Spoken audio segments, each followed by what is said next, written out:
இயேசு சிலுவை பாடுகள்னு பார்த்தீங்கன்னா ஒரு 6 மணி நேரம் தான் அவர் சிலுவையில் தொங்குறார்.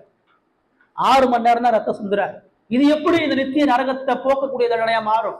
இது எப்படி நித்திய நரகத்துக்கான விடுதலையாக மாறும் அப்படின்னு சொல்லி நம்ம கேட்டோம் அப்படின்னு சொன்னா, இதுல நீ அதான் கவனிக்கும்.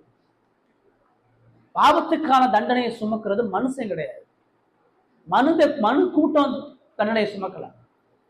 நம்ம எல்லாரும் கடவுளுக்கு எதிராக பாவம் செஞ்சு, ஆண்டவரே எங்க பாவத்துக்கான தண்டனை எங்க மேல கொடுத்துருங்க, நாங்க எல்லாரும் சிலுவையில போய் மறைச்சிடுறோம்.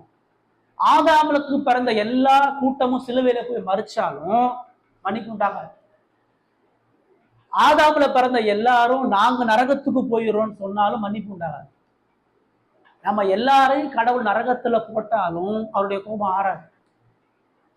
நித்திய கடவுளுடைய கோபத்தை ஆக்குவதற்கு நித்திய தேவன் தேவைப்பட்டார். நித்திய தேவனுடைய நீதியை சரிப்படுத்துவதற்கு நித்திய நீதி தேவைப்பட்டது. அதனாலதான் கடவுள் இறங்கி வர வேண்டியது இருந்தது.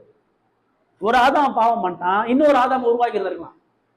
இந்த பாவம் இல்லாத ஆதாம சிலுவையில் ஒப்பு கொடுத்து மீட்பை கொடுத்துருந்துருக்கலாம், அல்லது தேவதூர்கள் அனுப்பி இருந்திருக்கலாம். இதெல்லாம் செய்யாம தேவகுமாரனையே அனுப்புனார்னா, பிதாவினுடைய கோபத்தை போக்கணும்னு சொன்னா பிதாவுக்கு இணையா இருக்கணும்.